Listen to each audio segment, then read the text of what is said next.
İşğaldan azad edilmiş ərazilərə böyük qayıdış davam edir. Noyabrın 20-sində Respublikanın müxtəlif yerlərində əsasən yataqxanalarda, sanatoriya və inzibati binalarda müvəqqəti məskunlaşmış ailələrdən ibarət növbəti köç karvanı Ağdamdan Xocalının Şəkənd kəndinə yola salınıb. Bugün qürurluyuq, bugün fəxirliyik.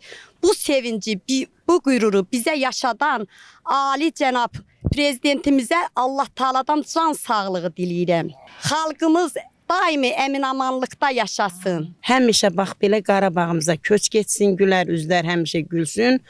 Daim vətənimiz var olsun. Şəkənd kəndinə bu mərhələdə 15 ailə köçürülür. 54 nəfər keçmiş məcburi köçkünün yurd həsrəti sona çatır. Köçürülmə prosesi böyük qayıdışa dair 1-ci dövlət proqramı çərçivəsində əlaqədar dövlət qurumlarının birgə fəaliyyəti ilə həyata keçirilir. Elgün Gəncimsoy, Fəxri Məmmədov və Silə Mütəllimzadə APTV.